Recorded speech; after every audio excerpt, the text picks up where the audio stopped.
qual carro tu deveria comprar de acordo com o teu patrimônio? E agora, será que tu tá andando com o carro certo? Essa é uma dúvida de muita gente e hoje eu vou trazer uma tabela para verem se o carro que vocês têm está de acordo com o patrimônio que vocês já acumularam. Essa tabela vai levar em consideração tanto a idade como o interesse que vocês têm por carro. Fica comigo até o final do vídeo, que hoje o assunto é sério. Se tu ainda não deu teu like, por favor, essa é a hora. Se pesquisarem um pouco, vão ver pessoas falando que o valor do carro não deve passar 10% do patrimônio. Vão ver outras pessoas falando que não pode ser mais do que 1%. Pessoal, tudo isso é bobagem. Primeiro, porque não existe um valor para todo mundo. Uma pessoa que é entusiasta de carro não deve gastar com isso a mesma coisa que uma pessoa que não tem nenhum interesse no assunto. Essa é a regra número 1. Tu tem que gastar o teu dinheiro com o que tu gosta. Se tu é um maluco por carro, vai lá, gasta o teu dinheiro com isso, não tem problema nenhum. Se tu não te interessa, não gasta. Simples assim. Não interessa o que o influenciador vem aqui falar. A segunda coisa é que cada idade tende a apresentar uma situação financeira diferente. Isso não pode ser ignorado quando a gente for falar sobre a alocação do patrimônio. Um jovem que está começando agora e quer muito ter um carro ou precisa desse carro, não vai conseguir alocar da mesma forma que um aposentado que já chegou no ápice do seu patrimônio. Imagina um jovem que tem 25 mil reais guardados, gastando os mesmos 10% que um idoso que já acumulou 3, 4, 5 milhões. Não faz sentido nenhum. Imagina esse jovem com 25 mil reais podendo comprar um carro de até 2.500 reais. Pelo amor de Deus, não vai conseguir comprar nenhuma bicicleta elétrica.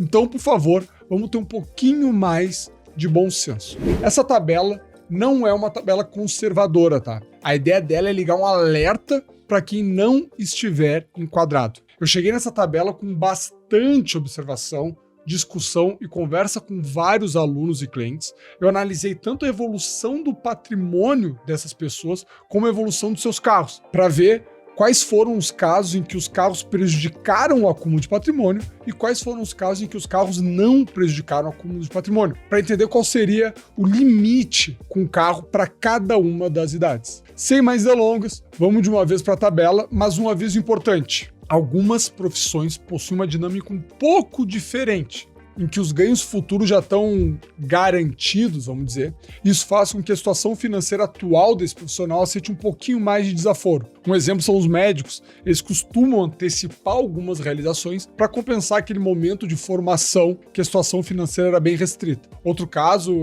são concursados de altos cargos que costumam ter uma renda futura tão bem programada que também acabam sendo um pouquinho mais, vamos dizer, descuidados com o presente. E tudo bem. A situação deles permite isso. Mas para a grande maioria das pessoas, a tabela vai funcionar muito bem. Então, aqui a gente tem a tabela. De um lado, as faixas de idade e de outro, 4 faixas de interesse que eu mesmo criei para estipular o que cada um se interessa por carro. Então, um jovem que tem entre 18 e 25 anos e é um indiferente quando o assunto é carro, não deveria gastar mais do que 50% do seu patrimônio com carro. Já um jovem da mesma idade, que é um entusiasta de carro, pode gastar até 80% do seu patrimônio com esse bem. E tudo bem, de acordo com a tabela. Só pelo amor de Deus, não me vem com uma bomba, tá? Não vai me comprar uma Cayenne 2005 porque isso é burlar a tabela. Então, vamos pegar um exemplo.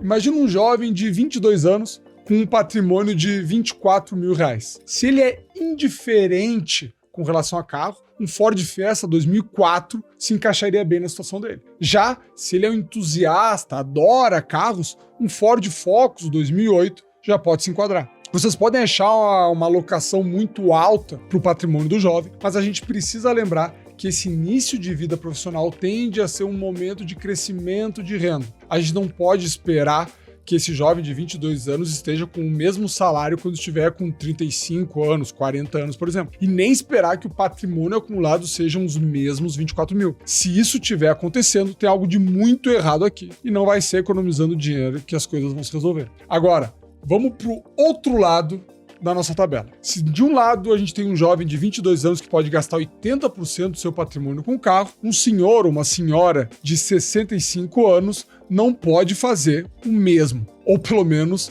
não deveria.